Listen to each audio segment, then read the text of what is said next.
Hello good morning student.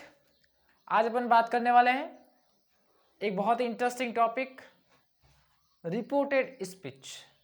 बहुत मज़ा आने वाला है आज की क्लास में, क्योंकि ये टॉपिक आज तक आपने जहाँ से ही पढ़ा हो, चाहे बुक से पढ़ा हो चाहे किसी क्लास से पढ़ा हो, आपके सामने बहुत सारी कॉम्प्लिकेशन क्रिएट की है। लेकिन आज टॉपिक पढ़ने के बाद आपको वास्तव में लगेगा कि ये तो बहुत इंटरेस्टिंग टॉपिक है और बहुत ईजी टॉपिक है। तो अंत तक मेरे साथ बने रहिए इस वीडियो में। लास्ट में जब वीडियो खत्म होगा आप खुद लगेगा कि क्लास बहुत अच्छी थी।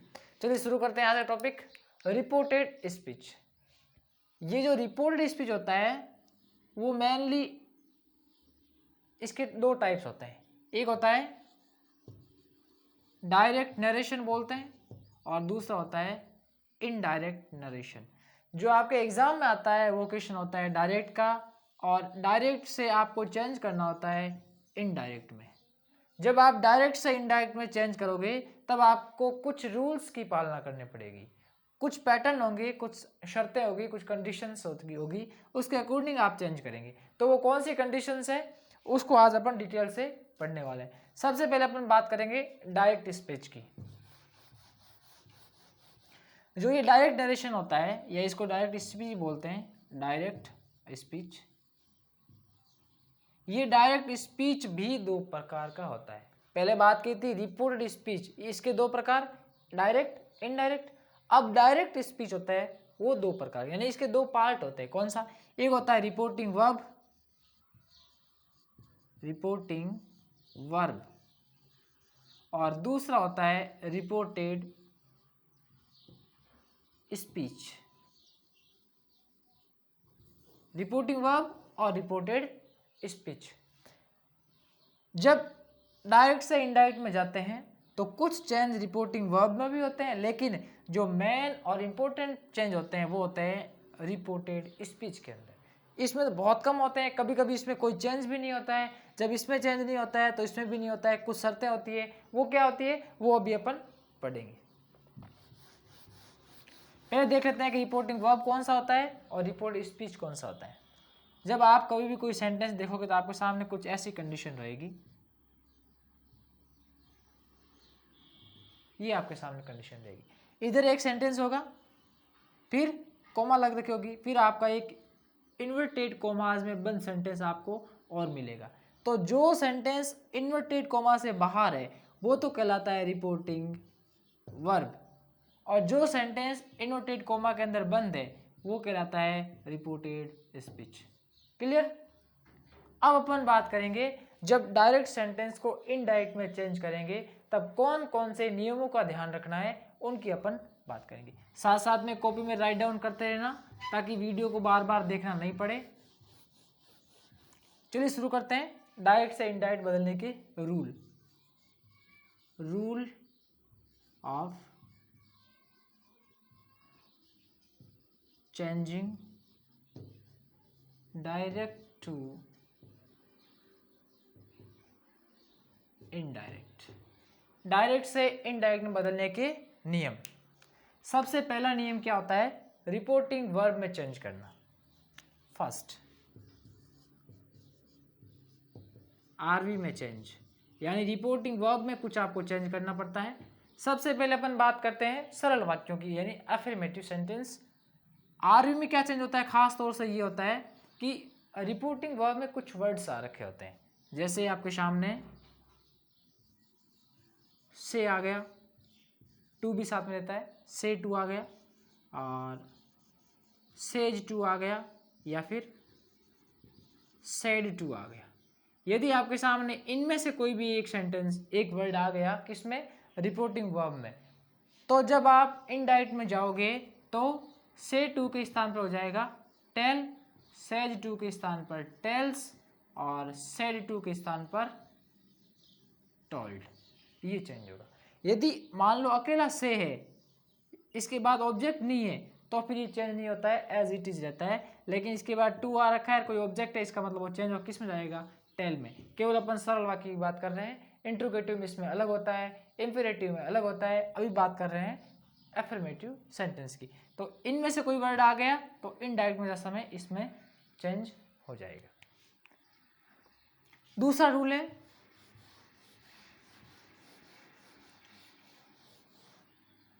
सेकेंड रूल ये है इन्वर्टेड कोमा को हटा देना। जो सेंटेंस में इन्वर्टेड कोमास लगी होती है को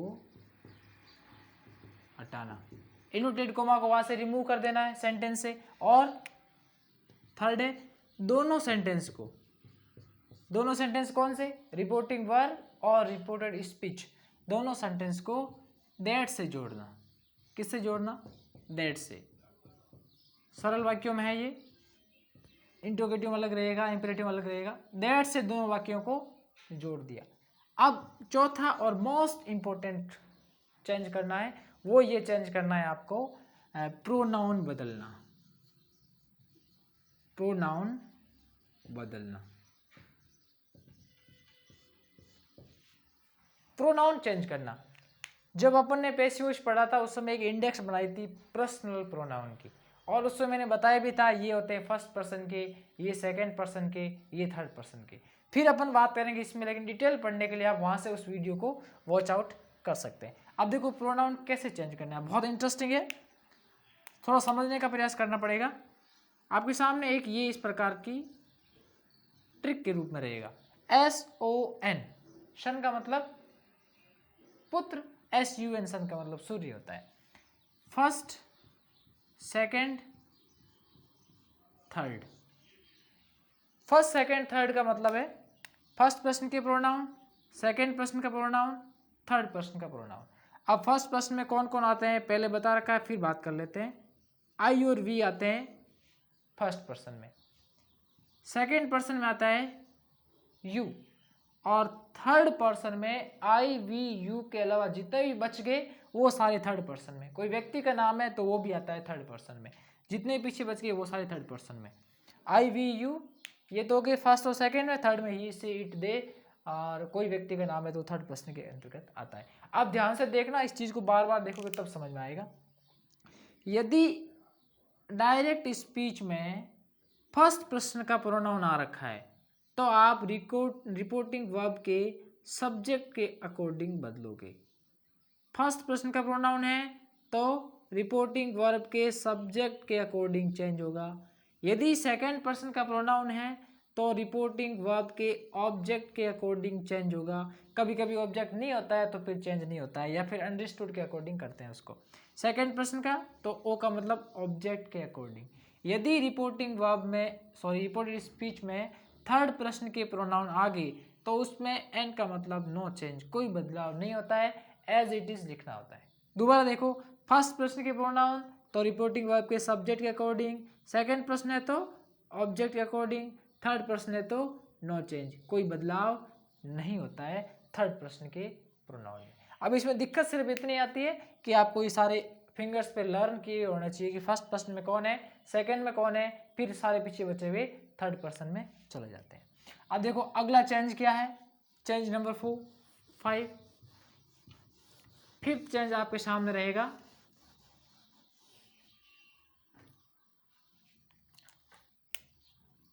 पांचवा चेंज है टेंस बदलना। टेंस में चेंज करना। अब टेंस बदलने के लिए एक बहुत बड़ी कंडीशन होती है, उस कंडीशन को याद करना। नॉट टेंस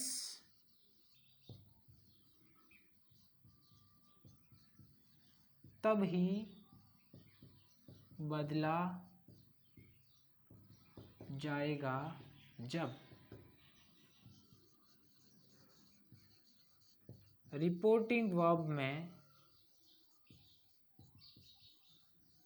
पास्ट टेंस होगा। पास्ट टेंस होगा, अन्यथा टेंस में चेंज नहीं करेंगे। सबसे बड़ी कंडीशन यही है कि यदि रिपोर्टिंग वर्ब में कौन सा टेंस है, पास्ट टेंस, तो रिपोर्टेड स्पीच में टेंस बदलेगा, अन्यथा नहीं बदलेगा। यानी प्रेजेंट और फ्यूचर टेंस है तो टेंस नहीं बदलेगा। अब पास्ट टेंस का पता कैसे चलेगा, या तो आपको वहाँ टोल्ड दे रखा होगा, या आपको वहाँ पे सेड दे रखा होगा, या आपको वहाँ पे आस्क्ड दे रखा होगा या आपको वहाँ पे रिक्वेस्टेड दे रखा होगा। इसका मतलब वो रिपोर्टिंग वर्ब में पास्ट टेंस है। जब रिपोर्टिंग वर्ब में पास्ट टेंस है तो आपको टेंस बदलना है। अब मान लो रिपोर्टिंग वर्ब में पास्ट टेंस आ गया तो टेंस कैसे बदलना है, बहुत ईजी है। कंडीशन पूरी हो रही है कि रिपोर्टिंग वर्ब में पास्ट टेंस है तो टेंस बदलना है। Simple present, present continuous, present perfect and present perfect continuous. Simple past, past continuous, past perfect और पास्ट परफेक्ट कंटिन्यूअस। यदि सिंपल प्रेजेंट आ गया तो वो जाएगा सिंपल पास्ट के अंदर। यदि प्रेजेंट कंटिन्यूअस आ गया तो वो जाएगा पास्ट कंटिन्यूअस में। यदि प्रेजेंट परफेक्ट आ गया तो पास्ट परफेक्ट में, और प्रेजेंट परफेक्ट कंटिन्यूअस आ गया तो पास्ट परफेक्ट कंटिन्यूअस में, यानी अपने पैरेलल टेंस में जाएगा। फिर यदि सिंपल पास्ट आ गया तो वो जाएगा पास्ट परफेक्ट में। यदि पास्ट कंटिन्यूअस आ गया तो वो जाएगा पास्ट परफेक्ट कंटिन्यूअस में। सिंपल पास्ट पास्ट परफेक्ट में, past continuous past perfect continuous में। पीछे कौन बच गया, एक तो पास्ट परफेक्ट बच गया और एक पास्ट परफेक्ट कंटिन्यूअस बच गया। इन दोनों टेंसों में कोई चेंज नहीं होता है, ये टेंस सेम रहेंगे। फिर से देखिए, simple present, present simple past में, present continuous past continuous, present perfect past perfect past perfect, present perfect continuous past perfect continuous में, सिंपल पास्ट पास्ट परफेक्ट में, past continuous past perfect continuous में, and past perfect और past perfect continuous में कोई change नहीं होता है। ये चीज़ आपको ध्यान रखनी है टेंस बदलते समय। और टेंस में बदलाव कब होगा, जब रिपोर्टिंग वर्ब में पास्ट टेंस होगा। अब एक चेंज और है, वो है एडवर्बियल संबंधित है, वो अपन नेक्स्ट क्लास में देखेंगे। अभी अपन एक दो एग्जाम्पल देखते हैं। अब आपके सामने एग्जाम्पल रहेगा किसका, डायरेक्ट स्पीच का। एग्जाम में आएगा डायरेक्ट नरेशन, उसको चेंज करना है इनडायरेक्ट। जैसे सेंटेंस है, राम से टू मी, ये सेंटेंस आपके साथ। फिर I am going to school, ये आपके सामने एक सेंटेंस आ गया पेपर में। Ram said to me I am going to school, direct narration है। इसके देखो दो पार्ट्स, ये तो इसका रिपोर्टिंग वर्ब है कोमा के इस तरफ वाला, और जो इन्वर्टेड कोमा बंद है वो आपका रिपोर्टेड स्पीच है।